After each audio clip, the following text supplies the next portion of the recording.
¿por qué hay dos calendarios para lo mismo? Hay un calendario, cuando se destruye el templo en el año 70 de la era cristiana, y comienza la dispersión y la persecución. Dispersión es diáspora, ¿no? La diáspora, la dispersión, y empieza la persecución de Israel, de los israelitas, en realidad de los judíos. Abandonan Israel, el templo no existe más, entonces todos dispersos en el mundo. Entonces, ¿cómo resuelven el tema que nosotros practicamos de mirar la luna en el templo? Mirar la luna desde el patio del templo, o desde al lado del muro del templo, que es donde se miraba, donde estaba el Sanedrín, se reunía el Sanedrín. ¿Cómo resuelven el tema de mirar la luna si no había templo? Es más, no podían ni pisar. Hasta 1967, miren cuánto, 1967, no pudieron volver. Ahí, y actualmente el lugar del templo tampoco lo pueden usar. Claro, pero pueden ver la luna desde ahí. Entonces, desde el 15 de mayo de 1967 se declara otra vez Estado de Israel, pero desde el año 70 hasta ahí, la dispersión. Entonces crearon un calendario científico. En lugar de poder mirar la luna, crearon un calendario científico. Y entonces determinaron que cuando la luna se oculta, después de cuarto menguante, que desaparece de la vista, hay un par de días donde no se ve, y en ese par de días la luna arranca. Termina de desaparecer y arranca, pero no se ve, ni cuando termina de desaparecer, ni cuando arranca. Solamente se puede ver tal vez astronómicamente, puede ser con telescopios, o científicamente lo pueden determinar. Entonces hizo un calendario tomando el comienzo del mes en ese momento, cuando la luna está desaparecida, cuando la luna no se ve, pero que tiene una precisión científica. Y eso, para uniformar, empezó a respetar en todo el mundo, en el hemisferio norte, Estados Unidos, en el hemisferio sur, en Europa, en Rusia, en todo el mundo se uniformó, y no es en todo el mundo al mismo tiempo, sin embargo se uniformó para todo el mundo para tener una fecha de comienzo o de las fiestas. Y se dejó el hábito, la costumbre que había en la época de Jesús, hasta la época de Jesús, mientras que hubo templo, que era los dos testigos que veían salir la luna. Y se sonaba el shofar cuando los dos testigos daban testimonio de que se veía la luna. Se empezó a usar un método científico que para nosotros es imperceptible porque la luna está escondida. Entonces, por eso ellos, en función de ese calendario, se llama el calendario de Hillel, tuvieron el día de trompetas, creo como 2 días antes que nosotros. 2 días, exactamente. 2 días antes que se vea la luna. Y ahora, y como el día de expiación, el Yom Kippur, se cuenta desde el día de trompeta 10 días más, le cayó el miércoles. O sea, desde la caída del sol de ayer martes hasta la caída de hoy miércoles. Para ellos fue día de expiación. Pero si nosotros lo contamos desde que los testigos en Jerusalén, que ahora sí están los testigos en Jerusalén y se suena el shofar, desde que la vieron, que fue cuando nosotros la celebramos, porque recibimos la foto de Israel, que la recibió Pastor Enzo y la difundió, desde que la vieron, empezaría mañana a la noche hasta el viernes a la noche. Ahí se cumple el día... Los 10 días. Los 10 días. Entonces tenemos dos fechas. Sí. Entonces, ¿cuál es la importancia de esto? ¿Qué tendríamos que hacer nosotros? Y nosotros estamos con las sendas antiguas. Hay una palabra, un texto en la Biblia de que habla de las sendas antiguas. Ahí tenemos una de las víctimas que se acaba de conectar. Correcto, el ausente oficina de la persona pone 4 de octubre al 5 de octubre. Exacto. Que va a estar cerrada. O sea que mañana sí va a estar en la oficina. Exacto. Hoy a la caída del sol se terminó su día. Exacto. Está bien, Horacito, mira para adelante, por favor, cuando estás manejando. Estoy saliendo, espero estar manejando en breve. Bueno, Bueno. maneja despacio. Claro, cuando maneje mira para adelante. Tranquilo. Bueno. Los escucho. Dale. Dios los bendiga a todos. Gracias. Bueno, bendiciones para vos también.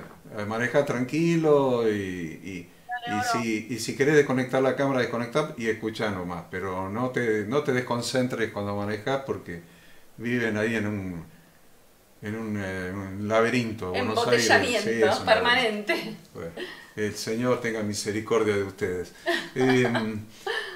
Entonces, ¿se entendió por qué la diferencia? Entonces, muchos hermanos nuestros, no estoy hablando de judíos, estoy hablando de creyentes en Jesucristo, que entendieron que las fiestas son de Dios, muchos usan el calendario de Gilel y otros esperan ver la luna. Ahora, ¿cuál es el drama? ¿Que nosotros no vamos al cielo y ellos se van al purgatorio? No, ese no es el drama. Lo importante es que están atentos a celebrarlo. Para nosotros lo importante es, recién Lada me estaba mostrando un pastor que a nosotros nos cae muy simpático, que vive en Puerto Rico, Sí. y Lada estaba mirando ahí en Facebook y está celebrándolo ahora. Estaban haciendo ahora, a la caída del sol, el cierre. Entonces para nosotros está bien. Lo importante es la búsqueda de Dios y la búsqueda de hacer su voluntad. Porque en el milenio, cuando venga Yahshua, cuando venga Jesucristo, cuando retorne, cuando suene el shofar y realmente Él retorne y se establezca su reino milenial, estos son los feriados que se van a celebrar. Estos son los feriados, ¿vieron? Ya no se va a celebrar más el 25 de mayo, el 9 de julio, el 17 de agosto, y mucho menos carnaval, ¿no? O Halloween. Ni Halloween. No. Entonces se van a celebrar las fiestas de Dios. Eso van a ser los feriados. Así que nosotros ya lo estamos practicando, pero no lo estamos practicando porque se va a celebrar en el milenio, sino porque cada fiesta nos habla de nuestro Redentor, de Jesucristo. Todas las fiestas nos hablan de Jesucristo. Y fue lo que Dios hizo, lo que el Padre hizo para profetizarnos, miren cuántos años antes, el cumplimiento de todas esas fiestas, es una profecía cada una, que la cumplió Jesucristo. 4 primeras ya están cumplidas, faltan 3, que son trompetas, expiación y tabernáculos. Entonces hoy nos toca hablar de expiación, y nosotros la vamos a celebrar de la caída del sol del jueves hasta la del viernes, y de ahí 5 días más empieza la fiesta de los tabernáculos, que nos va a caer el miércoles que viene. Entonces, hecho esta introducción, que aparentemente la estoy grabando, hecha esta introducción, yo quiero que arranquemos esto con un salmo. Salmo 32, del 1 al 5. Salmos, hola Pablo Mena. Está la Gaby. Está la Gaby, está. Salmos 32, del 1 al 5. Salmo 32, del 1 al 5. Estamos hablando del día de expiación. Yo no sé si quieren que hablemos como una política argentina gordita y rubia. Ustedes ya lo ubican, no la quiero mencionar para no tener problemas después con la grabación en YouTube. Que dio la felicitación por Yom Kippur, ya lo dice en hebreo, a pesar de que es ultracatólica, ¿no? Pero dio la felicitación. Yo lo voy a decir en castellano, siempre. Ustedes saben que me gusta hablar en cordobés y fuera de cordobés en el idioma español, y si no castellano como se le dice en la Argentina, que creo que es el único país donde se le dice castellano, si no en todo el mundo hispano se le dice español. Entonces, acá tenemos Salmo 32:1-5, está hablando justamente de esta fiesta, que dice bienaventurado. A ver, ¿cómo es que dice bienaventurado? Dice, en la Biblia de tu abuela dice lo mismo, Maru. A ver, habilitate el micrófono, del 1 al 5. Bienaventurado aquel cuya transgresión ha sido perdonada y cubierto su pecado. Bienaventurado el hombre a quien Jehová no culpa de iniquidad, y en cuyo espíritu no hay engaño. Mientras callé, se envejecieron mis huesos, en mi gemir todo el día. Porque de día y de noche se agravó sobre mí tu mano, se volvió mi verdor en sequedades de verano. Mi pecado te declaré, y no encubrí mi iniquidad. Dije, confesaré mis transgresiones a Jehová, y tú perdonaste la maldad de mi pecado. Ahí tienen un texto maravilloso acerca de esta celebración, de la práctica. Ustedes saben que yo siempre voy a enseñar la práctica. La teología, déjenla para nosotros los teólogos, que nos rompimos la cabeza bastante estudiando, pero lo importante para el pueblo de Dios es darle cosas prácticas. Y acá estamos hablando de cosas prácticas. Estaba hablando de encubrir el pecado o confesar el pecado a Dios para ser perdonado. Eso es práctico, ya tomamos eso como enseñanza. Estamos en un día que se llama el Día del Perdón, entre otras cosas, perdón, cobertura, reconciliación, expiación, etcétera, que es lo que quiere decir la palabra Kippur, que viene de kafar, o kaper. No nos preocupa eso, pero sí nos preocupa lo que significa. Entonces, lo práctico para empezar es que es un día donde nosotros pidamos perdón a Dios. Arrancamos ahora, bien, cuando cayó el sol, hasta mañana, perdón, ahora, el jueves cuando cae el sol, hasta el sábado, hasta el viernes cuando cae el sol, aprovechemos ese día, en primer lugar, para pedir perdón a Dios. Después Ada va a hablar de otro perdón más en un ratito, pero primero pedir perdón a Dios.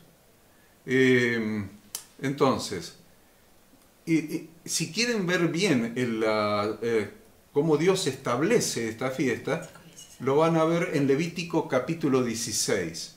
Es un capítulo largo, porque está en todo el capítulo, hay que leer todo el capítulo, del 1 al 34, versículo 1 al 34, para entender bien esta fiesta. Yo hace un par de semanas, 2 o 3 semanas atrás había puesto esto para que lo lean. Los que lo han leído se estarán preguntando por qué había tantos animales sacrificados. En primer lugar, un becerro y un carnero, y después 2 machos cabríos y otro carnero más, creo que es. Y por qué dividen expiación y holocausto, pero no lo quiero complicar en eso, pero sí quiero enfocarme en el becerro, que figura probablemente, ustedes que tienen el capítulo 16 ahí me dirán, vaya uno a saber.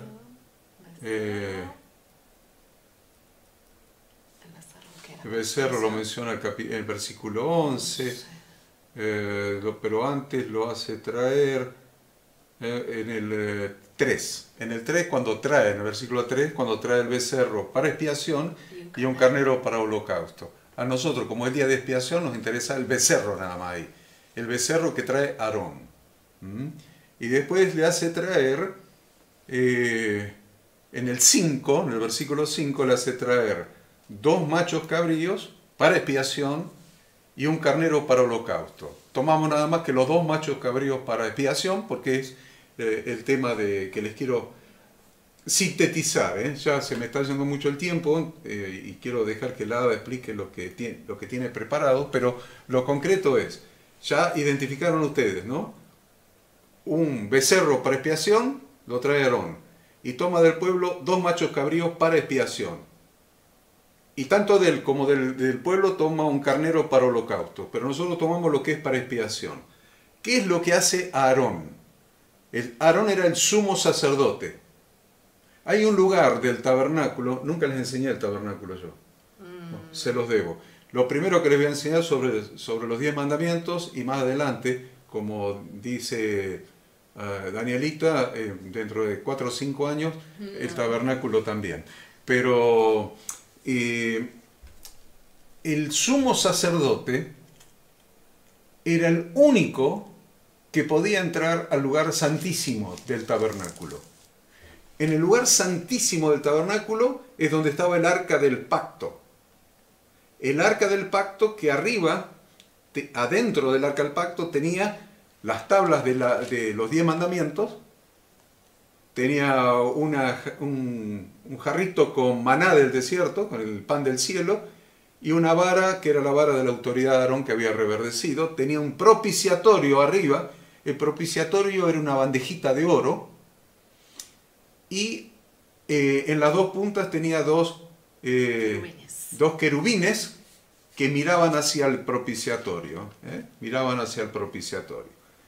De ahí es donde salía la nube de gloria que los guiaba de día, o la columna de fuego que los guiaba de noche. De ahí, exactamente ahí, de entre los dos querubines, y ahí estaba la presencia de Dios que hablaba con Moisés desde entre los dos querubines. El único que podía entrar, entraba Moisés, obvio, pero después de que se murió Moisés, el único que podía entrar ahí era el sumo sacerdote. Y podía entrar nada más que una sola vez por año. Solamente en la fiesta esta que estamos hablando, Yom Kippur o el día de expiación. Solamente en esa fiesta. Y entraba 2 veces. 2 veces. Y ojo que tenía que entrar en santidad. Porque ¿saben qué? En la vestimenta del sumo sacerdote tenía campanitas abajo, campanitas que sonaban cuando caminaba, cuando se movía, y le ataban una soga en una pata de él, ¿no? En una pierna, le ataban una soga. Y cuando entraba al lugar santísimo, esa vez por año, de afuera tenían la soga, y se la iban soltando y él entraba. Y cuando dejaban de escuchar las campanitas, quiere decir que no se estaban moviendo. Y se quedaban un rato escuchando y no se escuchaban las campanitas, no se estaban moviendo. Y otro rato y no se escuchaba la campanita, entonces tiraban de la soga y lo sacaban muerto. Porque había entrado en la presencia de Dios sin la santidad que tendría que haber entrado. Fíjense hasta qué punto era delicado, y lo van a ver cómo empieza este capítulo 16 de Levítico. Entonces, dicho esto como introducción, les digo... Perdón, ¿pasó mucho de que muchos sumos sacerdotes los han sacado muertos? No hay registro histórico de ninguno. Se ve que el Julepe los hizo entrar como correspondía hasta la época de la corrupción del templo. No se olviden que después de la cautividad de Babilonia, cuando retornaron y reconstruyeron en la época de Esdras y Nehemías, reconstruyeron la muralla y el templo, nunca más encontraron el arca del pacto. O sea que nunca más estuvo la presencia de Dios en el lugar santísimo. Pero ellos siguieron haciendo el ritual, así que lo hacían, aunque no estaba el arca, ellos seguían haciendo el ritual, iban y hacían todo, ¿no? La expiación que ahora les voy a explicar, la hacían, pero el arca no estaba, nunca más estuvo en el lugar santísimo. Es muy interesante eso, porque cuando muere Jesús en la cruz, dice que el velo del templo se rasgó de arriba hacia abajo. Ahora, cuando se rasga el velo del templo de arriba hacia abajo, se rasga, queda abierto, entonces todos ven que el arca no estaba. La presencia de Dios no estaba ahí. ¿Me entienden lo que pasó ahí, no? ¿Por qué se rasgó el templo? Porque quedó al descubierto que el ritual religioso del judaísmo estaba llevándolos a una falsa religión y no a realmente hacer la expiación que marca el libro de Levítico capítulo 16. Entonces, vamos a tomar el becerro por Aarón y los 2 machos cabríos. El becerro por Aarón, fíjense qué interesante, que Aarón era un hombre, imperfecto como cualquier hombre, por lo tanto, algún mal pensamiento, por más santo que fuera, alguna mugre en un año se le había pegado.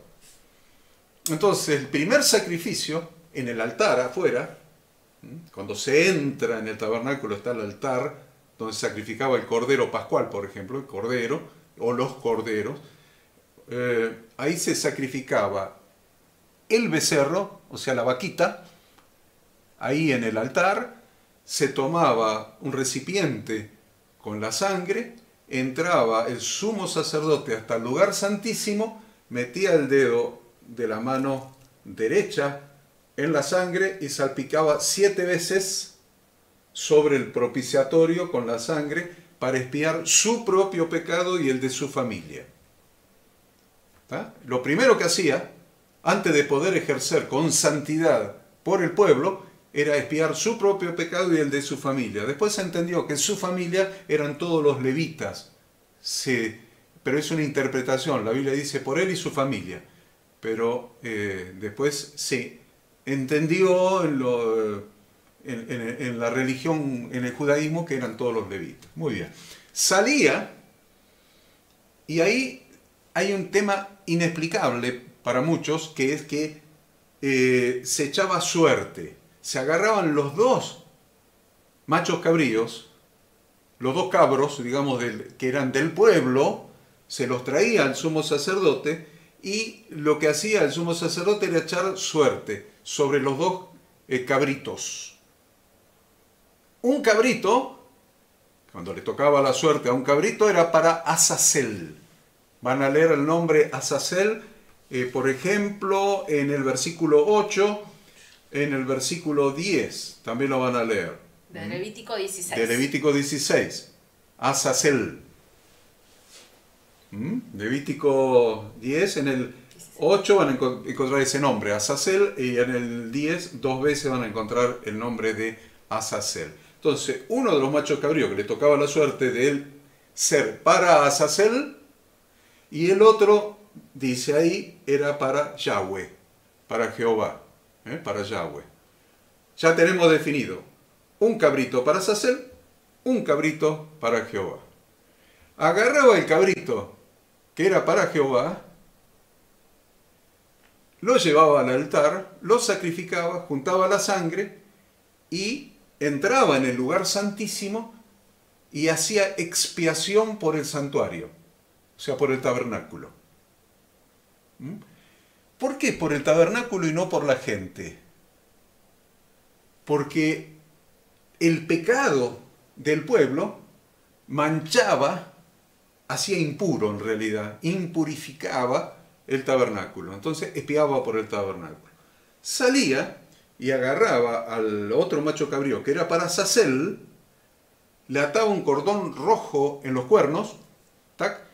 Medio cordón rojo en los cuernos, medio, el otro medio lo guardaba, y le ponía las manos encima del macho cabrío para Azazel y empezaba a confesar todos los pecados del pueblo. Confesaba todos los pecados del pueblo. Listo. Confesó todos los pecados del pueblo, quién sabe cuánto tardaría, tal vez horas en hacer eso. Había un sacerdote especial destinado para eso, agarraba ese macho cabrío para Azazel y lo llevaba al desierto y lo soltaba en el desierto. Vamos bien hasta ahí. Ese cordón rojo, el pedazo que le quedaba al sumo sacerdote, iba y lo ataba en la puerta que se llama Nicanor del templo. Y lo ataba ahí. El macho cabrío era llevado al desierto y largado en el desierto. El asunto es que, ¿qué simbolizaba eso? Simbolizaba que se llevaba lejos los pecados del pueblo. Simbolizado por la escritura que dice que como está lejos el oriente del occidente, así apartó Dios de nosotros nuestras rebeliones, nuestros pecados. Y después pasó muchas veces que cuando se venía el sacerdote que se llamaba el macho cabrío Azazel, se volvía, tenía que hacer un ritual, lavarse y qué sé yo, antes de poder entrar nuevamente al campamento, el cabrito se le venía atrás, ¿vieron? Como un perrito, se le venía atrás. Entonces, para que no vuelva a pasar eso, se lo llevaba al desierto y se lo despeñaba. Se lo tiraba por un precipicio, por un barranco. Entonces ahí no volvía más. ¿Cuándo ven eso en el Nuevo Testamento? Porque es todo figura profética. Todo esto está hablando de Jesucristo. Todo está hablando de Jesucristo. ¿Y se acuerdan cuando Jesús empezó su ministerio? Dice, vino a Nazaret donde se había criado y el día de reposo, conforme a su costumbre, entró en la sinagoga y se le dio el libro del profeta Isaías y le ha puesto de pie, leyó y leyó, el Espíritu del Señor está sobre mí por cuanto me ha ungido para dar buena a los pobres. ¿Se acuerdan que lo hemos leído un par de veces? Cuando él terminó de leer, dice que todos estaban asombrados de las palabras de gracia que salían de su boca, pero empezaron a preguntarse, ¿pero este no es el hijo de José, el hijo de María, cuyos padres y hermanos están acá entre nosotros? Y lo agarraron, lo sacaron debe ser al valle de Cedrón, lo llevaron al costado de la ciudad de Jerusalén. Estaban en Nazaret. Estaban en Nazaret. Lo llevaron a un precipicio para despeñarlo. Y dice que él pasó entre ellos y se fue. No lo pudieron despeñar. Bueno, ahí tienen una figura del cabrito para Azazel. Hay otra figura que encontramos, y esto es anecdótico, esto no se lo voy a... Pues estoy ensayando con usted lo que voy a predicar mañana en Córdoba. Estoy ensayando. Es poquito lo que voy a ensayar con usted, pues no tengo tiempo, pero mañana le voy a dar con todo. Otra figura que encontramos, que eso no lo voy a decir mañana, ni eso de despeñarlo, ni otro que se llamaba... que tenía el mismo nombre que Jesús, que se llamaba Barrabás. ¿Se acuerdan de Barrabás? La Biblia, el historiador nos hace mal pensar que el tipo era un asesino, criminal, feo. En la película de Mel Gibson tiene una cara de delincuente, de malo. No, el tipo era un patriota que quería la liberación de Israel de la esclavitud romana. Era un patriota. ¿Y saben cómo se llamaba? Se llamaban Barrabás. Bar-Abás. Bar-Abba. Bar-Abba. Bar quiere decir hijo, Abba del Padre, hijo de Dios. Bar-Abba. Abba quiere decir padre en hebreo. Y Bar, hijo. Como Bar-Timeo. En la Biblia nuestra dice Bar-Timeo, hijo de Timeo. No, ya el nombre lo está diciendo. Bar-Timeo, hijo de Timeo. ¿Entienden? Entonces, Bar-Abás era hijo de Dios y Jesús era el hijo de Dios. O sea que, y los dos eran libertadores de Israel. Miren qué interesante. Ahí tienen los dos machos cabríos, los dos cabritos. Entonces dijeron, a ver, ¿a quién quieren que los largue? A Barrabás. Bien, lo largó a Barrabás y mandó al altar de la crucifixión a Jesús. En Pesaj, en Pascua. En Pascua. Ahí tienen al macho cabrío para Azazel, lo largó, y a Yeshua crucificado, puesto en el altar. Eso se lo digo a ustedes porque pueden verlo más claramente. Los pobres hermanos mañana va muy más suave, ¿no? A ustedes los trato con violencia porque presumo que ya después de un año, estamos por celebrar un año del aniversario. Sí, así estamos de fiesta. Que vamos a estar de fiesta, pero ya en la cabeza ya les metí bastante información, así que ya entienden las cosas que les hablo. El tema concreto es que, miren, me salgo de la Biblia un poco. Lo que hacía el sumo sacerdote con el cacho de cuerda roja, la ataba, dije, en la puerta del templo, creo que la puerta Nicanor. Y al otro día, cuando se levantaban, el cordón rojo que estaba en la puerta se había puesto blanco. Por años, el cordón rojo se había puesto blanco y para ellos simbolizaba de que Dios había aceptado el sacrificio del macho cabrío que había sido alargado al desierto. Se ponía blanco el del templo. Hasta que el Talmud, es un libro judío, dice que a partir del año 30 de la era común, de la era cristiana, vamos a llamarle, de la era común, el año 30, nunca más se volvió a poner, del 30 al 70 que fue destruido el templo, durante 40 años no se volvió a poner blanco el cordón que ataba el sumo sacerdote en la puerta del templo. Nunca más se volvió a poner blanco. ¿Qué quiere decir? Dios nunca más aceptó el sacrificio de ese macho cabrío que era mandado a Azazel. ¿Por qué? Porque en el año 30 el sacrificio fue Jesucristo en la cruz. Justamente cruzando el valle de Cedrón en el Monte de los Olivos. En la cruz del Calvario, ahí fue el verdadero sacrificio. Nunca más se volvió a poner blanco esa cuerda roja. Bueno, eso es anecdótico para usted. Tampoco lo voy a decir mañana a estos pobres hermanos porque se van a volver locos. Pero me van a preguntar, ¿tengo que estudiar el Talmud? No, no tienen que estudiar el Talmud. Ni ellos, ni ustedes, ni yo, ni nadie. Pero para que ustedes tengan mayor información es esto. Bien. ¿Vamos bien hasta acá? Esto es la narración de... todo Levítico 16. Levítico 16. Ujú. Expiación. ¿Qué es la expiación? La expiación es la eliminación de la culpa o pecado a través de un tercero. Es definición de expiación. ¿Qué es expiación? Pues llamaría expiación. Expiación significa la eliminación de la culpa o el pecado a través de un tercero. Un vicario.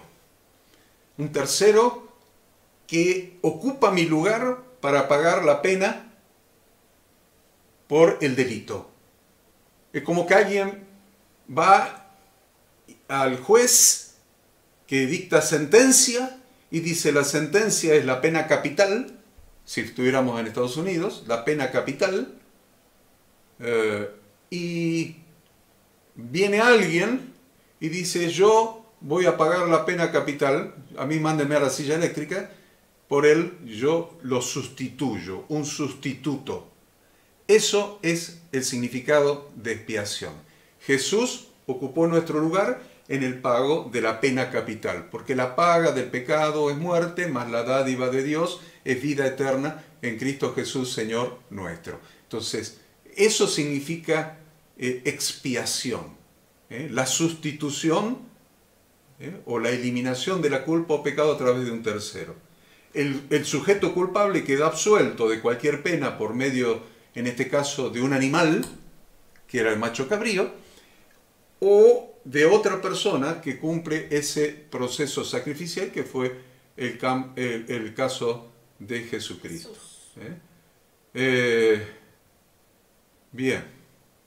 ¿Qué tenemos que hacer? Nada más que... Levítico 23, 26 al 32. Dice Ada que le lea Levítico 23 del 26 al 32. Vamos, Levítico 23 del 26, ¿de cuándo? 23, Levítico 23 del 26 al 32. Bien, menos mal que está la Ada acá. Hoy no me pateó ni una sola vez. No, venimos bien. Gracias a el cordero expiatorio, el macho cabrío. No me pateó. Muy bien. Dice... Habló Yahweh a Moisés diciendo. También habló Yahweh a Moisés diciendo. Bien, miren, presten atención a esto. A los 10 días de este mes séptimo será el día de expiación. Ahí nos está definiendo la fecha exacta. ¿Estamos bien? Sigue diciendo. Tendréis santa convocación. Quiere decir, tendréis una reunión congregacional.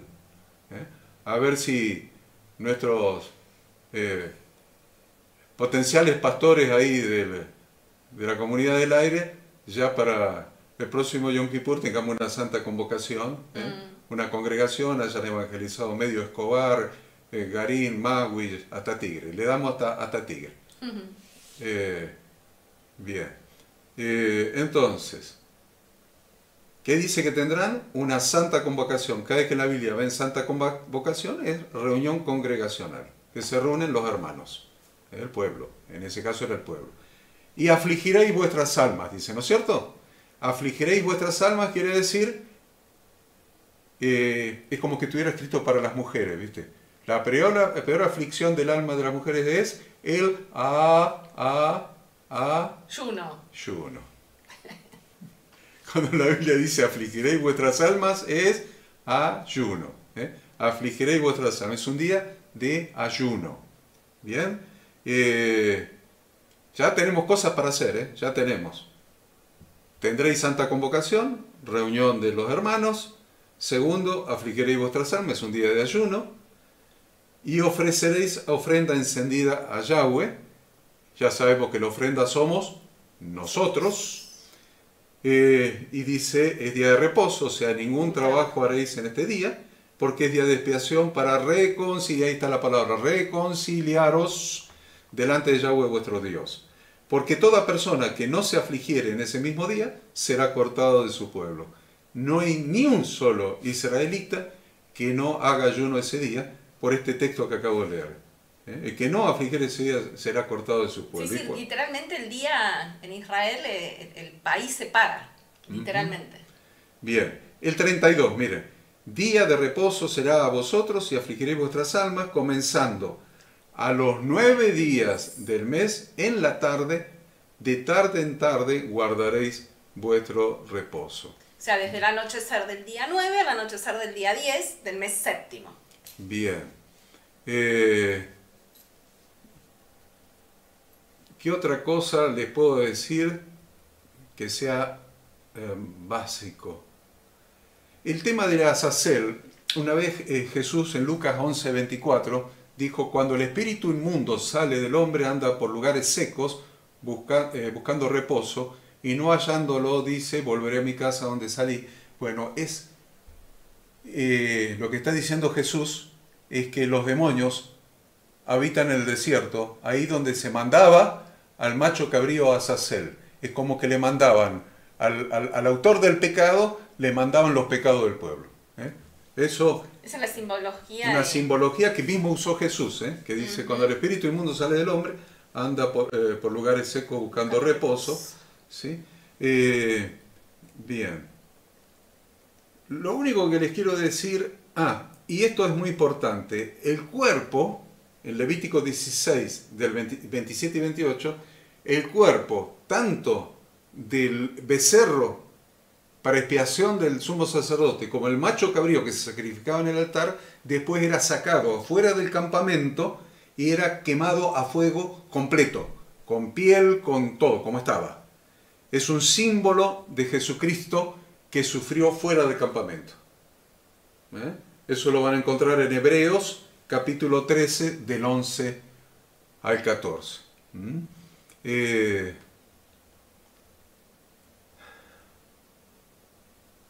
¿Qué más?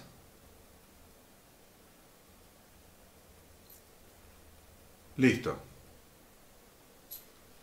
Les podría decir como anécdota, en Hechos 27 del 9 al 11, Hechos 27 del 9 al 11, van a encontrar que habla de un ayuno. Cuando lo están por llevar al apóstol Pablo preso a Roma para que se defienda ante el César, que era Nerón, en ese caso el César, miren qué dice, Hechos 27 del 9 al 10. Y habiendo pasado mucho tiempo y siendo ya peligrosa la navegación, por haber pasado ya el ayuno, Pablo les amonestaba diciéndoles, etc. ¿Qué ayuno es ese? Ese es el día de Yom Kippur. Y ustedes dicen, pero Pablo ya era cristiano, porque ¿saben qué? Muchos religiosos, ministros religiosos, dicen que nosotros no tenemos que guardar esta fiesta, que tenemos que celebrar la Navidad en una fecha equivocada, no en la fecha bíblica, que tenemos que celebrar lo que quieran ustedes, Halloween, Carnaval, el día de la Pachamama, lo que quieran, pero no las fiestas de Dios. Bueno, ¿saben qué? Pablo era creyente, escribió más de la mitad del Nuevo Testamento, sin embargo acá en Hechos está diciendo que él guardó Yom Kippur y ayunó el día de Yom Kippur. En Hechos 27, 9, y habiendo pasado mucho tiempo, diciendo ya por haber pasado ya el ayuno. Ese ayuno se llama el gran ayuno, es la fiesta de Yom Kippur, que Pablo guardó adecuadamente. Simboliza el cerrar de las puertas. Dos nombres le voy a dar. El gran shofar, el shofar hagadol en hebreo, pero el gran shofar, que es el que se toca cuando termina el día de ayuno. Corta el ayuno, se termina el ayuno. Están todos muertos de hambre esperando que caiga el sol y cuando cae el sol, sonó el shofar y todos a comer. se llama el gran shofar. Y el otro nombre que tiene es el cerrar de las puertas. Es cuando se cierran las puertas del cielo, no hay más alternativa. Después del juicio final se cierran las puertas del cielo. Y eso está en Corintios 6, capítulos 1 y 2. Versículos 1 y 2, Corintios 6. ¿Qué dice? Así pues nosotros como colaboradores suyos os exhortamos también que no recibáis en vano la gracia de Dios, porque dice, en tiempo aceptable te he oído. Ahí se termina el tiempo aceptable. En tiempo aceptable te he oído y en día de salvación te he socorrido. He aquí ahora el tiempo aceptable, he aquí ahora el día de salvación. Ese sonido de shofar simboliza el cierre de las puertas del cielo. Tengo para hablarle unas 3 o 4 horas más. Pobre los hermanos de anoche, hace un rato le escribí al pastor de esa iglesia y le dije, mira, vamos a necesitar un poco más de 2 horas para tratar el tema que vamos a tratar, así que espero que los hermanos de esa congregación tengan la paciencia, pero a ustedes no los voy a torturar tanto, les voy a dejar a la hada que les hable de lo siguiente. ¿Por qué? Porque el día de expiación no solamente simboliza que Dios nos perdone a nosotros. ¿Se entiende lo que digo? No solamente simboliza que Dios nos perdona a nosotros, en ese juicio donde yo les dije que está mi expediente judicial, la Torá y el libro de la vida. Y si estoy anotado en el libro de la vida, bueno, etcétera. Ustedes ya creo que lo hemos hablado un poquito a eso. Espero. Pero no es solamente que Dios nos expía a nosotros a través de Jesucristo, porque es una avivada esa. Es una avivada. Porque la Biblia dice, y perdona nuestros pecados, nuestras deudas, así como nosotros perdonamos a nuestros deudores, Padre nuestro. Y después dice Jesús, cuando termina de enseñar el Padre nuestro, dice, si vosotros no perdonáis las ofensas a los que os ofenden a ustedes, tampoco vuestro Padre Celestial os perdonará a vosotros. Entonces una avivada, que ese día Dios me perdone a mí, me expíe, me cubre, me reconcilie, y yo no perdono a quienes me han ofendido, me han herido, me han lastimado, me han agraviado. Entonces, según Jesús, el día de expiación no empieza Dios perdonándome a mí, expiándome por Jesucristo. Empieza yo perdonando a aquellos que me han agraviado y yo pidiendo perdón a aquellos a quien yo he ofendido. Ahí empieza. Por eso todo el día, desde el jueves de la noche hasta el viernes de la noche, es un día de ayuno, para estar afligido en el alma, para agarrar el teléfono, si no lo tenemos cerca, e ir a pedirle perdón a todos aquellos que hemos ofendido, que hemos agraviado, que hemos lastimado. Es una costumbre que hacemos todos los años, en ese día, y algunos me dirán, familiares, parientes, le he mandado un mensaje a mi hermana, con la que nos hemos criado desde chiquito, todas las ofensas que yo te he hecho, si te he lastimado alguna vez, hermana, Graciela, se llama mi hermana, te pido perdón porque estamos en la fecha del día de perdón, se llama también el día del perdón. Entonces le vuelvo a pedir perdón y le pido perdón a mis hijos y pido perdón y un día para pedir perdón con el alma afligida por el ayuno. Entonces el ayuno hace que no estés pensando en cocinar ni comer. Solamente concentrado en vos y tu relación con Dios. En mi relación con Dios. Y la palabra dice bien claro que si no perdono, y por otro lado, si ofendí a alguien y no le pido perdón, es un día para pedir perdón, para perdonar, y es un día para pedir perdón a Dios, pedir perdón a la gente, a las personas, a los hermanos, a los parientes, a los vecinos, y también para perdonar. Esto es el mensaje. Este es el mensaje que les voy a dejar mañana, en definitiva, a los hermanos de esa congregación. Gaby. No, preguntaba qué día era, ¿de jueves para viernes? No Sí. entendí. Del jueves a la caída del sol, al viernes a la caída del sol. Ahí se le cortó. Te frizaste, Gaby. Sí, debe tener frizaste. algún problemita con internet. Ahí está. ahí volviste Ahí volví a a internet. pestañear. Sí, ahí está. ¿Se entendió? Gracias, Entonces sí, anda después... medio mal el wifi. Sí. Bueno, del jueves a la caída del sol, el viernes a la caída del sol. Es un día para ocuparse de perdonar, pedir perdón a las personas, a Dios, perdonar y pedir perdón. ¿Estamos? Bueno, la hada queda con ustedes.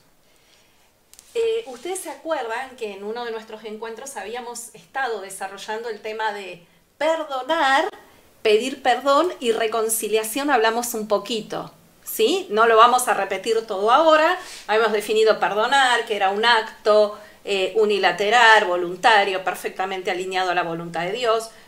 Ahí habíamos enseñado a perdonar y todo lo que la Biblia dice, específicamente Dios y Jesús, sobre perdonar a otros, es decir, perdonar a los que nos hicieron algo, y habíamos visto todo el proceso de pedir perdón, cómo y por qué nos costaba pedir perdón, básicamente porque afecta a nuestro orgullo. No tanto perdonar como pedir perdón son dos cosas que afectan a nuestro orgullo. Cuando perdonamos porque alguien nos lastimó y tenemos el ego herido, y pedir perdón porque hace que tengamos que matar nuestro ego y reconocer que realmente hemos metido la pata. Habíamos dicho, habíamos leído un texto, creo que de Hebreos, o de Hechos, que dice, todos ofendemos muchas veces. Y todos hemos estado alguna vez, tanto del lado del que ofende, ¿no? Como del ofensor. En ambos lugares. O sea, ya hemos lastimado o nos han lastimado. Traducido al cordobés básico. Pero la verdad es que tanto las relaciones y los vínculos entre los seres humanos en la actualidad desesperadamente claman por sanidad y reconciliación. Y la verdad es que a las personas le faltan los recursos, le faltan las herramientas. Nosotros siempre tratamos que cada enseñanza deje herramientas, deje cosas prácticas para que podamos hacer. Y la verdad que la gente no tiene ni el método ni los recursos para afrontar el proceso de la verdadera reconciliación. ¿Por qué? Porque generalmente estamos esperando que el otro dé el primer paso. Siempre estamos esperando que sea el otro el que reconozca su error, que reconozca su falla. Nos escudamos en nuestro ego. Y entonces este proceso de sanación, de reconstrucción de vínculos, de restauración de relaciones humanas, gracias Santiago, gracias Hernán, es Santiago 3.2, el texto que yo había citado. Bien, entonces necesitamos enfocarnos en esto puntualmente. ¿Se acuerdan también? Creo que la última semana habíamos hablado, o estuvimos hablando de que Dios nos encargó a nosotros, como sus hijos, el ministerio de la reconciliación. Eso está en 2 Corintios 5:18, para los que anotan. Dice, todo esto proviene de Dios, quien nos reconcilió consigo mismo por medio de Cristo y nos dio el ministerio de la reconciliación. Y esto nos habla claramente que no termina la expiación en la reconciliación que Dios hizo con nosotros. Dice, Dios nos reconcilió consigo mismo por Cristo. Perfecto, es su parte. ¿Y ahora qué? Nos dio a nosotros el ministerio de la reconciliación. Ya sea que actuemos como puente, digamos, como canal para que las personas se reconcilien con Dios, o ya sea que nosotros seamos ese elemento activo que busca la reconciliación con las otras personas, con los que nos lastimaron, con los que nos ofendieron. También hay un texto en Efesios capítulo 2, 13 al 15. Yo voy a ir salteando algunos textos solamente por una cuestión de tiempo, pero ahí en Efesios capítulo 2, del 13 al 15, habla que Cristo es nuestra paz, que de ambos pueblos hizo uno, derribando la pared intermedia de separación. Aquí básicamente está hablando, bueno, de la casa de Israel, ¿no? Del reino del norte y del reino del sur, que Dios derribó esa pared que los separaba y de ambos pueblos hizo uno solo. Pero La verdad es que la cruz de Cristo es el medio efectivo de toda reconciliación. Estamos hablando, el libro, Horacio citó varias veces el libro de Hebreos, y la verdad que todo el libro de Hebreos habla, si ustedes lo leen y tienen tiempo y quieren hacerlo, aprovechar estos días para leer Hebreos, el libro de Hebreos, que no es tan largo, habla todo el libro del día de expiación, porque habla del proceso que hacía el sumo sacerdote y está todo el tiempo comparando al sumo sacerdote con Jesús. Si quieren entender el día de Yom Kippur, si lo quieren entender profundamente, lean todo el libro de Hebreos. El libro de Hebreos habla de una sola cosa, del día de Yom Kippur, de punta a punta, es Yom Kippur. Todo el libro de Hebreos. Que tanto se predica o que muchas veces se van sacando partes, pero en realidad, como un todo, habla de eso. Entonces, vuelvo a repetir, la cruz de Cristo es el medio efectivo de toda reconciliación. El sacrificio de Jesús es la respuesta para todos los problemas de separación y división entre los seres humanos causados por el pecado. Y esta obra de Dios, esta obra maravillosa de Cristo en la cruz, reconcilia no solo a la humanidad con Dios, como dije recién, sino a una persona con otra persona, aquellas con las que teníamos diferencias irreconciliables. ¿Qué significa la palabra reconciliación? Significa restauración de la armonía y fin de una disputa o de un desacuerdo entre partes. Restauración de la armonía, es decir, volvemos a tener una relación armónica y se finaliza una disputa o desacuerdo entre dos partes. La verdad es que los sentimientos de Dios para los seres humanos no han cambiado, a pesar de que somos criaturas caídas, criaturas llenas de imperfecciones, de debilidades, de miedos, de fracasos, de carencias. Sin embargo, Dios nos ama con un amor infinito, incondicional e inmutable. Entender, yo siempre digo, en mi vida personal, entender que soy la depositaria del amor de Dios, que soy el objeto de su amor, que cada uno de nosotros somos objeto de su amor, tiene que generar, no sé, una muestra de gratitud en nosotros, una identidad, un propósito. O sea, entender el amor de Dios es de una dimensión tan grande, no solamente entenderlo, sino también poder experimentarlo. Es algo que transforma radicalmente nuestra vida. Por eso la reconciliación exige expiación, es decir, quitar el pecado con algo que le quite ese poder al pecado que tiene el pecado para romper la relación entre la humanidad y Dios. Hace falta algo tiene que quitarle al pecado que separa la relación entre los hombres, ese poder que tiene de destruir relaciones. Y ese algo poderoso es la sangre que Jesús derramó en la cruz del Calvario. Es la sangre de Cristo el medio, porque por eso decimos que en la cruz hay reconciliación. Gracias al sacrificio de Jesús, nosotros fuimos reconciliados con Dios.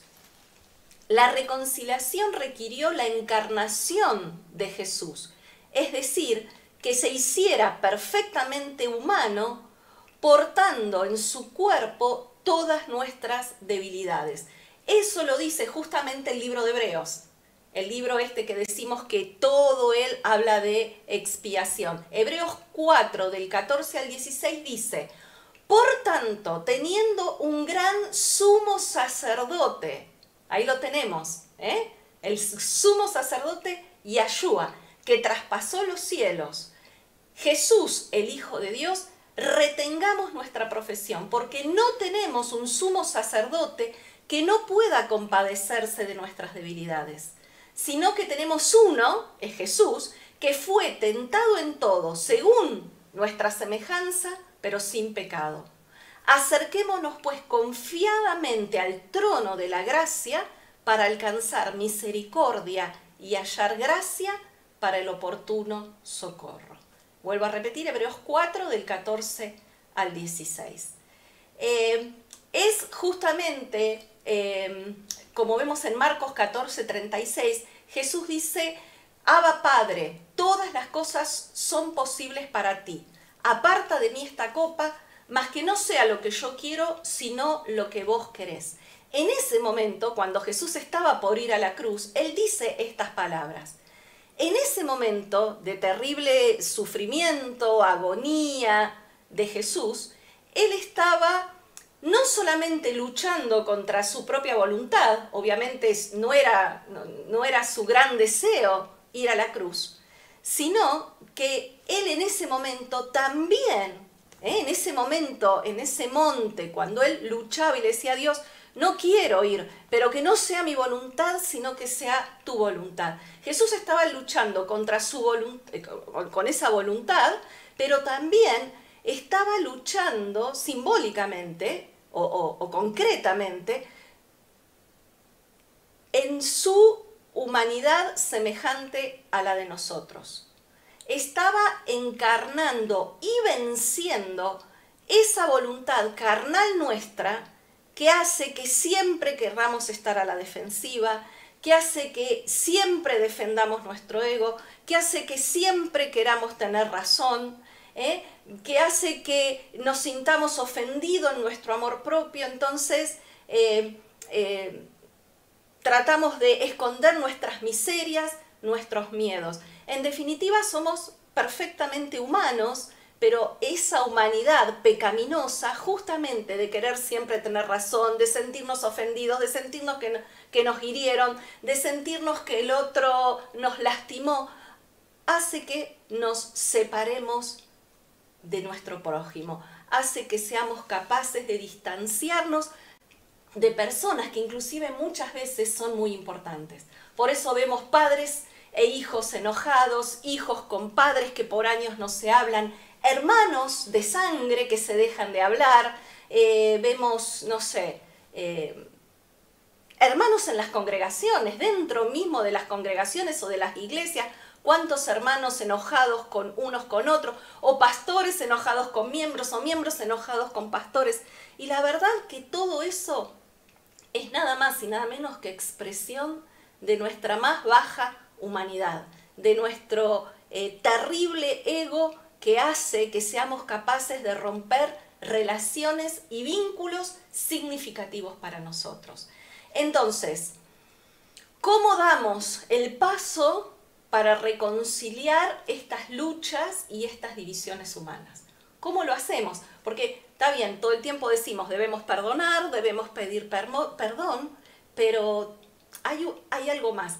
Colosenses 1:20 dice así: y por medio de Él, es decir, por medio de Jesús, reconciliar consigo todas las cosas, así las que están en la tierra como las que están en los cielos, haciendo la paz. Yo subrayaría esa palabra, haciendo la paz mediante la sangre de su cruz. Todas las cosas son reconciliadas por medio de la sangre de Cristo. La cruz, justamente esa cruz donde Jesús murió, es la intervención divina en todas las disputas y enemistades humanas. Es la cruz el más grande acto de amor y el más grande acto de entrega y de negación a uno mismo, a sus derechos, a su ego, a sus argumentos, a sus verdades, ¿no? Porque en definitiva, siempre que hay algún conflicto, cada uno tiene su verdad. Y vieron que los seres humanos somos muy selectivos. Generalmente retenemos lo que nos hacen, pero nos olvidamos muy fácilmente o pasamos por alto las cosas que hacemos nosotros. La verdad, todo eso es producto de nuestro ego. Hay una fuente de amor en la cruz que puede regenerar el amor humano que ha sido herido. Es la cruz fuente de amor para reconciliación. Y justamente esta cruz del Calvario pone este amor a disposición del ser humano en cada lugar de trabajo, aguantando a tu compañero, a tu jefe. Es el que pone amor en las relaciones entre hermanos, dentro de la iglesia, o donde quiera que haya seres humanos relacionándose, la cruz es fuente de amor. En la cruz se puede volver a recuperar la confianza en alguien que ha fallado. Solamente por la cruz de Cristo puedo honrar a alguien a quien antes no respetaba porque no entendía, no aceptaba sus métodos, su manera de reaccionar, porque estaba en desacuerdo con ellos, y volver a respetarlo separando lo que decimos siempre, a la persona de su conducta. Yo amo a la persona porque Dios amó a las personas y ese amor hizo que entregara a Jesús en la cruz para ocupar nuestro lugar. Entonces yo siempre tengo que separar a la persona de su conducta. Amo a la persona porque hay integridad en la persona. Amo a la persona porque fue hecha a imagen y semejanza de Dios. Amo a la persona porque Jesús la amó y murió por todos. Dios no excluye a ninguno. Entonces, amo a la persona, lo que no quiere decir que acepte la conducta, que no acepte su reacción, que no acepte su forma. No estoy obligada a aceptar su manera de proceder, a aceptar su manera de pensar, a aceptar sus valores y su principio. Pero sí yo lo debo respetar y considerar porque es un ser humano digno, hecho a imagen y semejanza de Dios. Probablemente un ser humano caído, un ser humano que está lejos de Dios. Y al estar lejos de Dios sabemos que el ego nos domina, lastimamos, herimos, nos encerramos en nuestros derechos y en nuestros puntos de vista. En la cruz hay una gracia que da el valor para que caigan las murallas que separan. Vieron que hace un ratito mencioné un texto que habla de que Jesús, a través de su sacrificio, derribó la muralla que separaba en este caso a los pueblos, pero también esa muralla que nos separa de otro ser humano. En la cruz hay poder para desmantelar nuestras defensas, esas defensas, esa actitud de defendernos, de estar siempre a la defensiva, y en realidad mostrarnos tal como somos, humanos, débiles y caídos.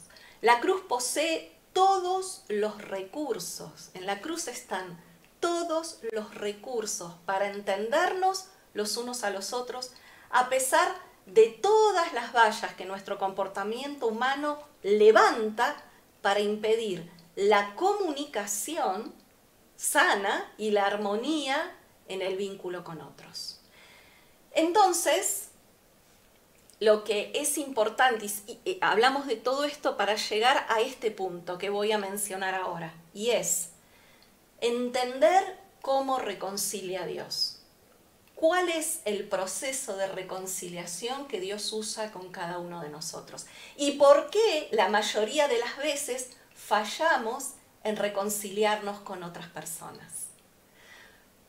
Dijimos que en la cruz hay amor, hay gracia, es la fuente de reconciliación, pero nuestro modelo de reconciliación tiene que ser Dios. Necesitamos aprender la manera en que Dios nos reconcilia con Él. Y la verdad es que Dios no nos dice cuando venimos a Él, ¿no? Siempre decimos, venimos a Dios generalmente en situaciones en las que estamos quebrados espiritualmente, quebrados emocionalmente, con problemas de salud, con problemas familiares, con problemas económicos. Venimos destrozados. Y Dios, cuando venimos a Él, Dios no nos dice, vos tenés un gran problema en tu vida, arregla primero ese problema antes que podamos considerar la reconciliación. Dios no nos dice eso, jamás hace una cosa así. La verdad es que cuando venimos a Dios, lo hacemos teniendo problemas y estando lejos y separados de Él. Y en realidad sufriendo consecuencias de haber vivido mucho tiempo lejos de Dios. Entonces, cómo Dios nos reconcilia con sí mismo. Primeramente, Dios nos trata como una persona. Dios nos trata como una persona. Los que yo les dije hace un rato, considera nuestra dignidad de ser humano, de haber sido creados a imagen y semejanza de Él. Y si vamos al principio de la historia de la humanidad, si vamos al Edén, hay un texto,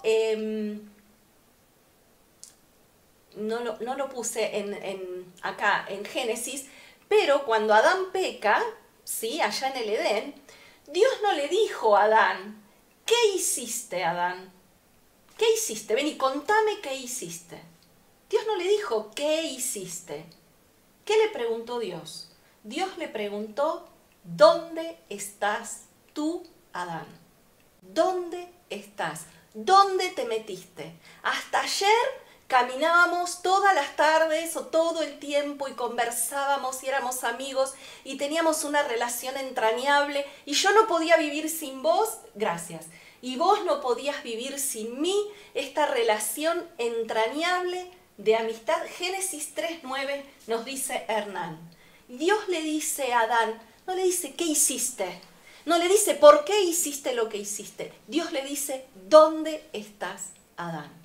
Ese fue el principio de la búsqueda del hombre por parte de Dios, de un hombre que se había alejado, que por causa del pecado se alejó y se escondió. Por eso Jesús mismo dice en Lucas 19:10, porque el Hijo del Hombre no vino a buscar y a salvar lo que se había perdido. Esa fue una de las principales funciones del Mesías, buscar y salvar lo que se había perdido. Y la verdad que Él vino a buscarnos a nosotros, que estábamos lejos y separados de Él, sufriendo las consecuencias de haber vivido lejos de Él, tomando nuestras propias decisiones, escudados en nuestro ego, creyéndonos nuestros propios dioses. La verdad es que al tratar de restaurar las relaciones rotas, invertimos demasiado tiempo en solucionar problemas. O sea, tratamos de reconciliarnos a partir de solucionar el problema que nos separó. Tratamos de lograr acuerdos, tratamos de que el otro reconozca lo que hizo, ¿sí? Tratamos de compatibilizar opiniones, de dialogar y tratar de ver si coincidimos en los puntos de vista y cada uno reconoce lo que hizo mal. Y la verdad es que no podemos reconciliar problemas. Solamente se reconcilian las personas. Y esto es para subrayar. Se reconcilian las personas. La contienda, las peleas, los malos entendidos, las actitudes egoístas pecaminosas nos separan los unos de los otros. Por lo tanto, ¿cómo es la manera de Dios? La manera de Dios es poner voluntariamente todos los desacuerdos que tengamos con la otra persona, todas las diferencias que tengamos con la otra persona y dejarlas a un lado. ¿Hasta cuándo? Hasta que nos encontremos el uno al otro. Hasta que nos volvamos a encontrar. Ser humano con ser humano. Hijo de Dios con hijo de Dios. Esa es la manera de Dios. No solucionar primero los desacuerdos, no solucionar primero las diferencias. La manera de Dios es dejemos a un lado los desacuerdos y volvámonos a juntar. Volvámonos a unirnos. Es como Dios diciéndole a Adán, Adán, ¿dónde estás? ¿Por qué te escondiste? ¿Por qué no te veo? Te extraño, te necesito. Éramos amigos, paseábamos juntos en el Edén. Te contaba mis planes, vos me contabas los tuyos, me contabas las cosas que habías hecho en el día. ¿Por qué se quebró ese vínculo tan maravilloso que teníamos? Debemos hacer a un lado todos los derechos, todas nuestras percepciones.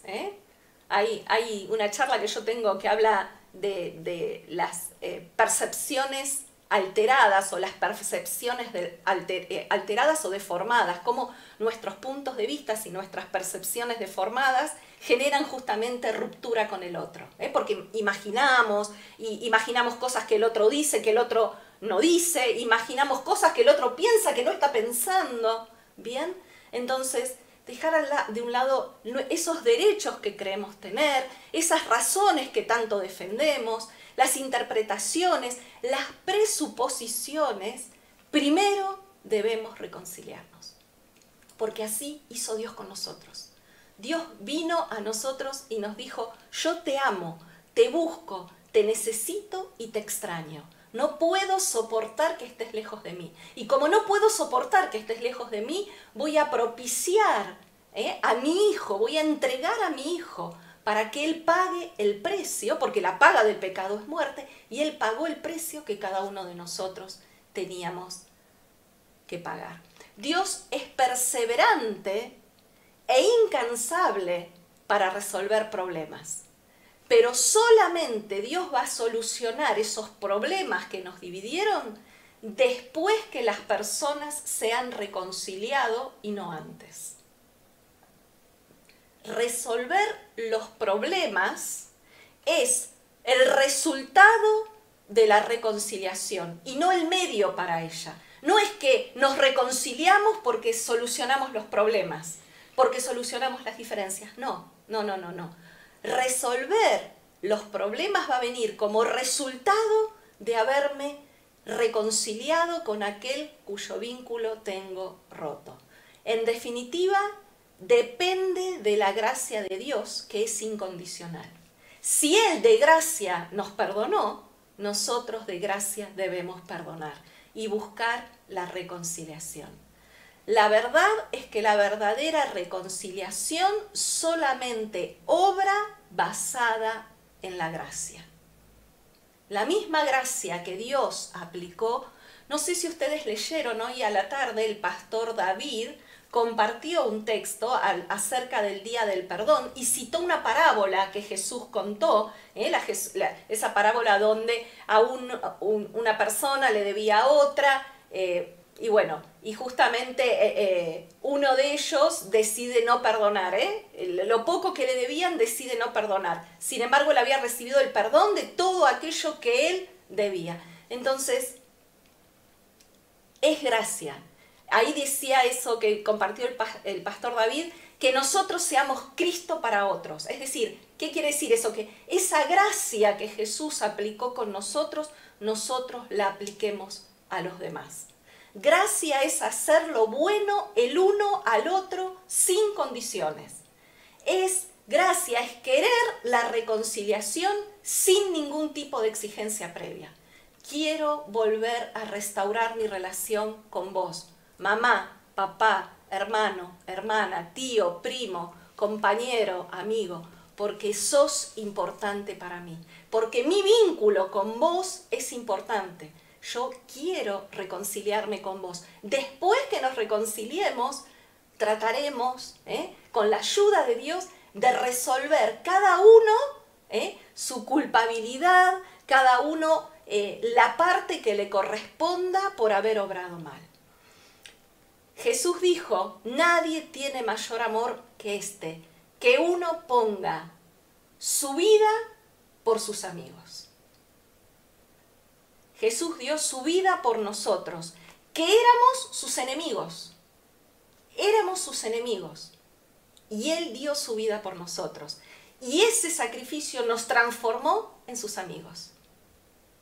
A partir del sacrificio de Jesús, esa distancia abismal que nos separaba de Dios y que nos separaba de Él, se acortó, se rompió. Volvimos a transformarnos en amigos de Dios. Y la verdad es que la reconciliación nos lleva al pacto bíblico, que sostiene la amistad de los unos con los otros, con una obligación moral de que de este momento en adelante nada, ninguna diferencia, ninguna disputa, ninguna crisis nos va a volver a separar al uno del otro. ¿Por qué? Porque nos va a llevar a la aceptación, porque nos va a llevar a vernos a todos como humanos, como digo yo, caídos, con debilidades, con falencias, humanos que estamos trabajando, que estamos dejando que Dios trabaje en nosotros para transformarnos, para ser mejores, para morir a nuestra carne, a nuestros derechos, a nuestros argumentos y vivir cada día un poco más apegados a su palabra, a su voluntad, a sus instrucciones. Y termino con Jeremías 31, del 33 al 34, que dice: pero este es el pacto que haré con la casa de Israel después de aquellos días, dice Yahweh, daré mi ley en su mente, la escribiré en su corazón, su Torá, en nuestra mente y en nuestro corazón, y yo seré a ellos por Dios y ellos me serán por pueblo. Y no enseñará más ninguno a su prójimo ni ninguno a su hermano diciendo, conoce a Jehová, porque todos me conocerán, desde el más pequeño de ellos hasta el más grande, porque perdonaré la maldad de ellos. Y esto es lo que hay que subrayar. Él promete perdonar nuestra maldad y no me acordaré más de su pecado. De esa manera perdona Dios. Perdona nuestra maldad y no solamente la perdona, sino que dice, y no me acordaré más de su pecado. Dios es el único capaz de perdonarnos y olvidar. Por eso decíamos, a los humanos tanto nos cuesta, porque nos cuesta perdonar porque no podemos olvidar. Dios promete su perdón y olvidar. Hay otro texto en la Biblia que habla de esa acta de decretos que actuaba contra nosotros, es decir, toda esa lista de pecados cometidos contra Dios, Jesús la clavó en la cruz del Calvario. Quedó ahí clavada ese día en que Él se entregó. Por eso creo que es, si bien nosotros estuvimos enseñando que teníamos estos 40 días, ¿no? Los 30 días del mes sexto, más estos 10 días para llegar al día de expiación, aquellos que no lo hicieron, aquellos que no pudieron, aquellos que no supieron o no le prestaron la debida atención, a aprovechar este día, que empieza mañana a la caída del sol, hasta el viernes a la caída del sol. Si tenés algún problema, alguna dificultad, restaurá vínculos, esos vínculos que son importantes para vos. Si podés verlo cara a cara, ver a esa persona cara a cara. Si no podés, agarrar el teléfono, como Horacio decía, escribí, manda mensaje, llama por teléfono. Aprovechemos a poner en práctica esta manera de reconciliarnos. Primero restauremos el vínculo con la otra persona. ¿Por qué? Porque la otra persona es importante para mí y porque la necesito. Después dedicaremos tiempo a salvar esas diferencias que nos distanciaron.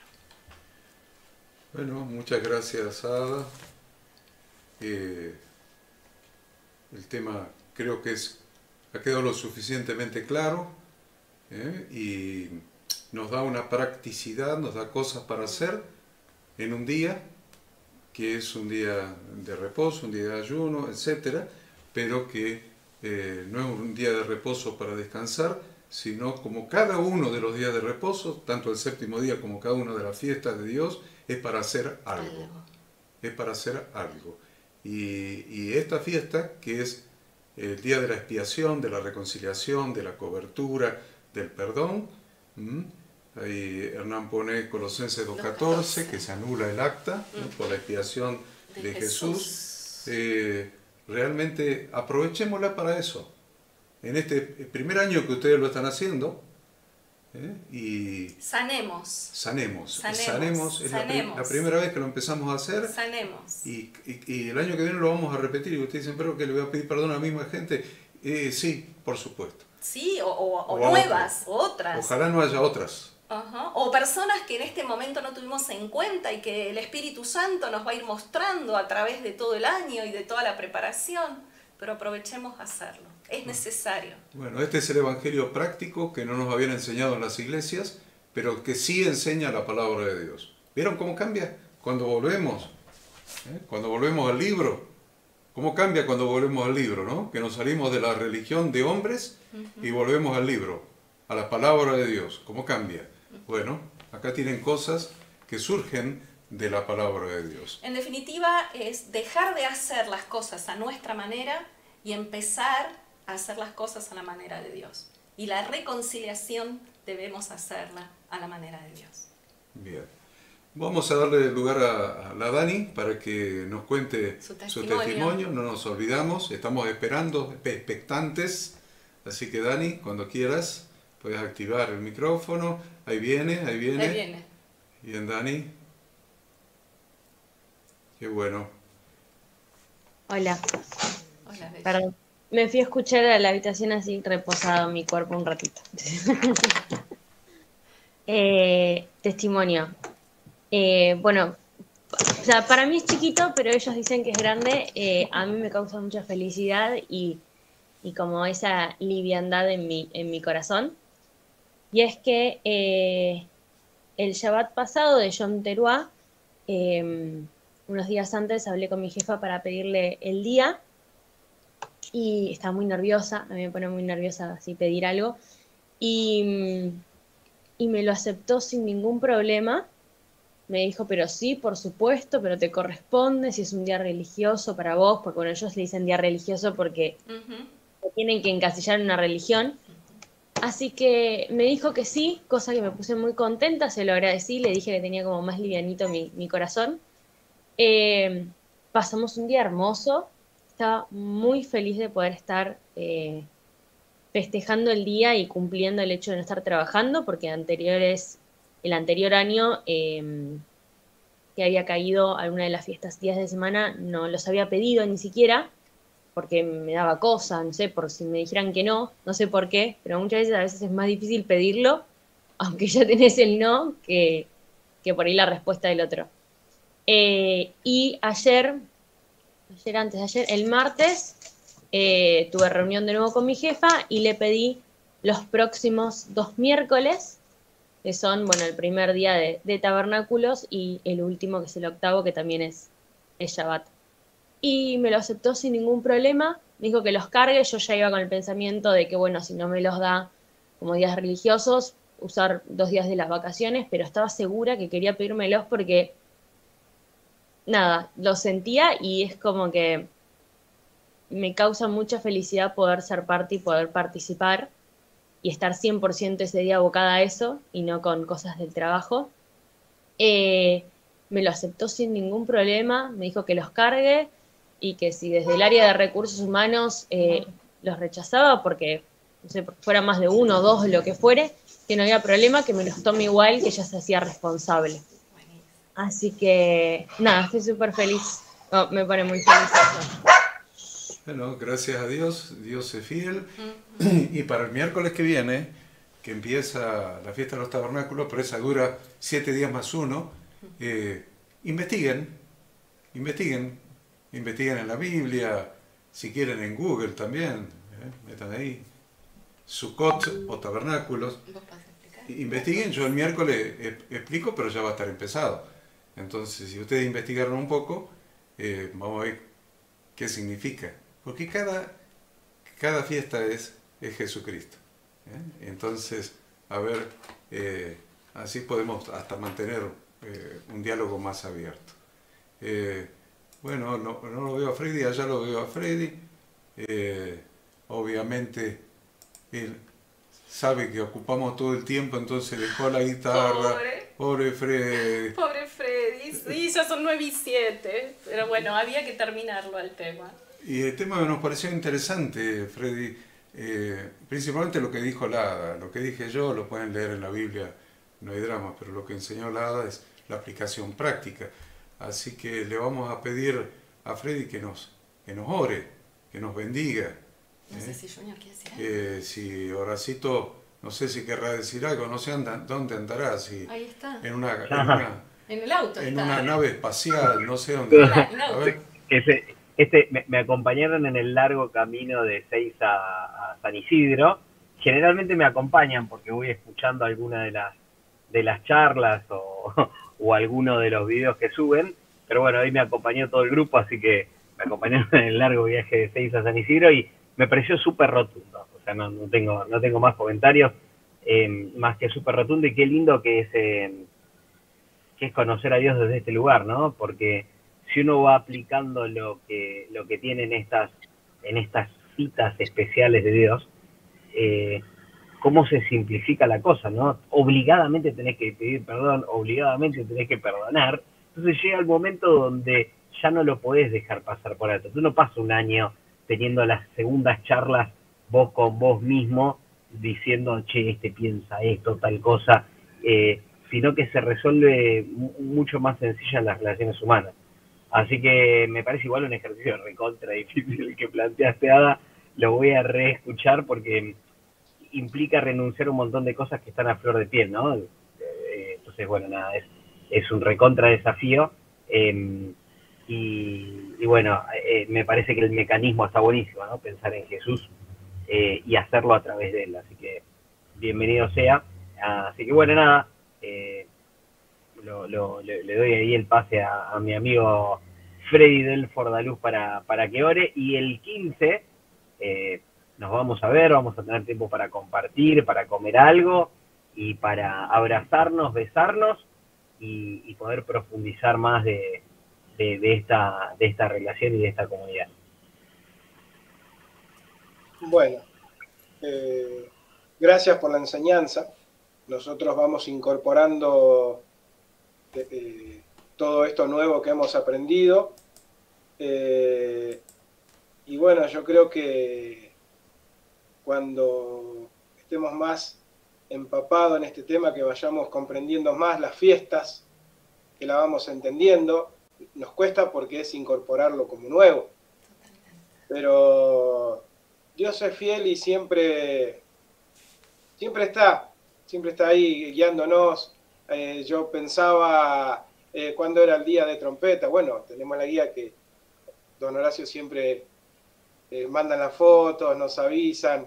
Y digo, bueno, estamos acá, como decía al principio. Estamos acá todavía, quiere decir que tenemos un año de Changuín todavía. Y es incorporarlo para poder estar preparado en ese tiempo. A veces se nos pasa, no sabemos bien cuáles son los días. Pero bueno, muchas gracias por todo, por el testimonio de Daniela también, que ella pudo acomodar esa situación. Ahora tenemos este feriado largo, que nos va a permitir también ocupar el tiempo para festejar.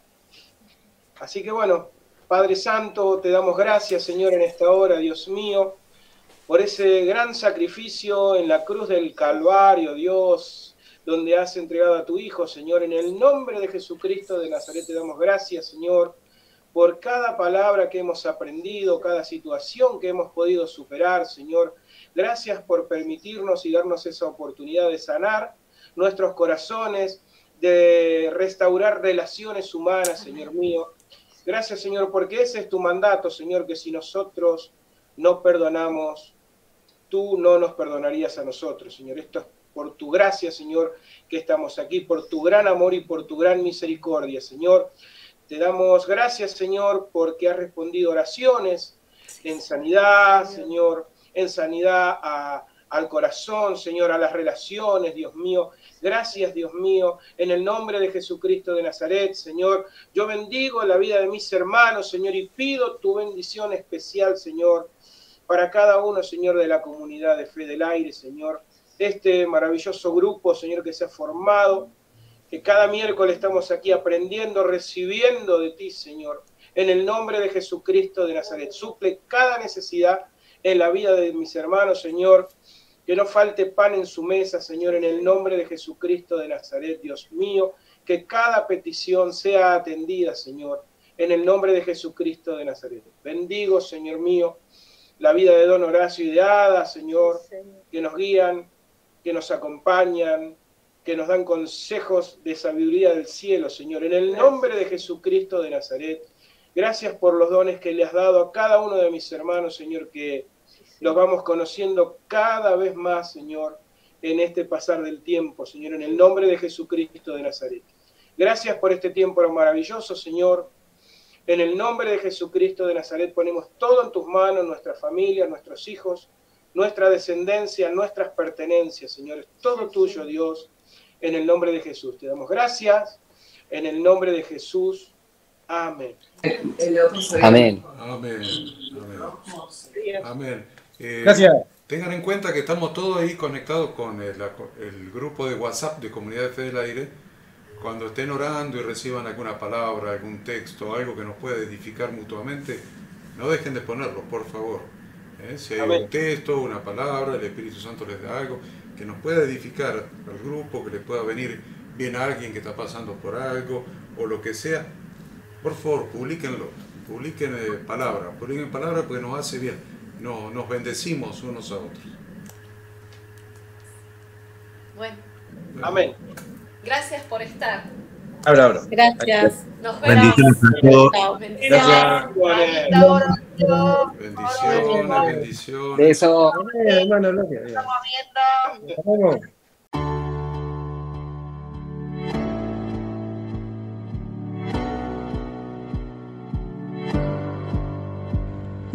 Queremos que tú también conozcas esta herramienta que durante los últimos 18 años ha sido útil para las iglesias de todo el mundo de habla hispana, capacitando cientos de siervos de Dios.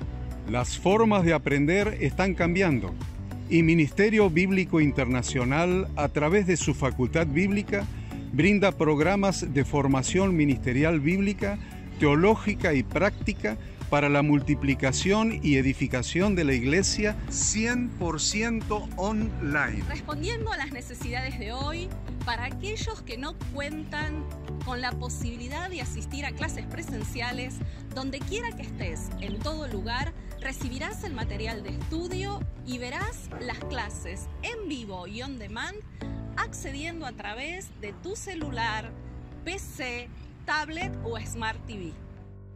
Recibe tu capacitación en las siguientes carreras: diplomado en teología para maestros de grupos de evangelismo y discipulado, licenciatura en teología pastoral, diplomado en teología y práctica ministerial para pastores, líderes y servidores. Súmate a los pastores que han organizado un grupo de estudio tutorial a distancia en la congregación con estudiantes locales y de las otras iglesias de la zona. Esta es tu oportunidad como seguidor de Cristo para comenzar tus estudios y completar tus exámenes desde la comodidad de tu hogar y en los horarios que tengas disponibles. Súmate al liderazgo de este tiempo y adquiere las habilidades, herramientas y valores necesarios para impactar el mundo con la palabra de Dios y transformar la vida de aquellos que creen al Evangelio. Para más información, ingresá a Facultad Bíblica